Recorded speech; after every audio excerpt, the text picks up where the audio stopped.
রাত তখন গভীর, আকাশ কালো মেঘে ঢেকে গেছে, মৃদু মৃদু বৃষ্টি পড়ছে। পুরো শহর যেন নিস্তব্ধ। নীলা তার বিছানায় শুয়ে ছাদের দিকে তাকিয়ে আছে। তার চোখ দিয়ে অশ্রু গড়াচ্ছে। একাকী মনে কত স্মৃতি ভেসে উঠেছে। নীলা আর রুদ্রের প্রেমের গল্পটা খুবই সুন্দর ছিল। বিশ্ববিদ্যালয়ে পড়াশোনার সময় তারা একে অপরকে খুব ভালোবেসেছিল।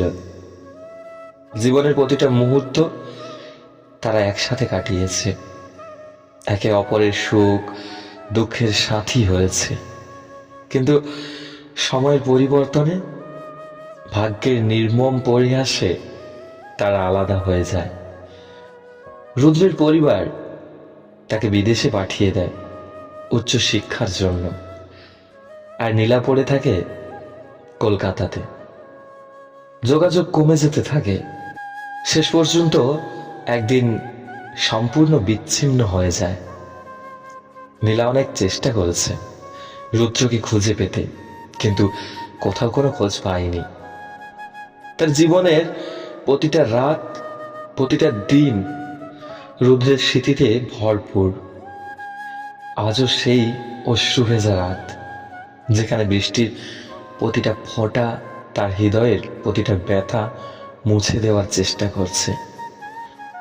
বৃষ্টির শব্দে নীলার চোখ ভারী হয়ে আসে। হঠাৎ করেই দরজার কড়া নড়ার শব্দে তার ঘুম ভেঙে যায়। এত রাতে কে আসতে পারে?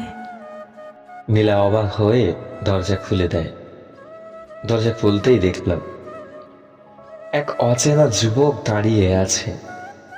আপনি কে? নীলা জিজ্ঞাসা করল। আমি রুদ্রের বন্ধু, আমার নাম আরিফ। যুবকটি উত্তর দিল। নীলা অবাক হয়ে বলল, রুদ্র কোথায়? আপনি কি তার খোঁজ জানেন? আরিফ কিছুক্ষণ চুপ করে থেকে বলল, রুদ্র এখন আর নেই। কয়েক বছর আগে একটা দুর্ঘটনায় সে মারা গেছে, কিন্তু তার শেষ ইচ্ছা ছিল যেন এই চিঠি আপনাকে পৌঁছে দিই। নীলার হাত কাঁপতে লাগলো। চিঠি খুলল সে। রুদ্রের লেখা। চিঠির প্রতিটা শব্দে যেন তার হৃদয় ভেঙে যাচ্ছে। প্রিয় নীলা, যদি কখনো এই চিঠি তোমার হাতে পৌঁছায়, জানবে আমি তোমাকে অনেক ভালোবাসি। দূরে থাকা সত্ত্বেও আমার হৃদয় সব সময় তোমার জন্য কাঁদে। আমি জানি আমাদের ভাগ্যে এমনই ছিল, কিন্তু ভালোবাসা কখনো শেষ হয় না।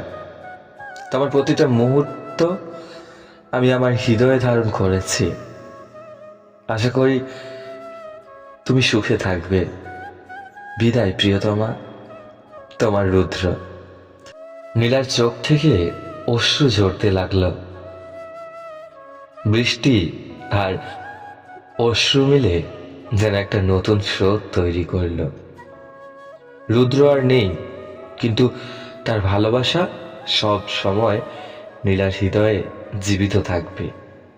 সেই অশ্রু ভেজা রাতে নীলা প্রতিজ্ঞা করল, রুদ্রের স্মৃতিকে বুকে ধারণ করে তার জীবনে নতুন করে আলো নিয়ে আসবে। বৃষ্টি থামার সাথে সাথে নীলার মনে হলো, রুদ্র আমার পাশে দাঁড়িয়ে আছে, আমাকে বলছে তুমি সুখে থেকো নীলা। আর বন্ধুরা, আমাদের গল্পটা যদি ভালো লাগে আমাদের চ্যানেলটি সাবস্ক্রাইব করুন, পাশে থাকা বেল আইকনের অল ঘন্টিটা বাজিয়ে দিন, একটু শেয়ার করে দিন বন্ধুরা। আর হ্যাঁ, লাইক কমেন্ট করতে ভুলো না যেন। ধন্যবাদ।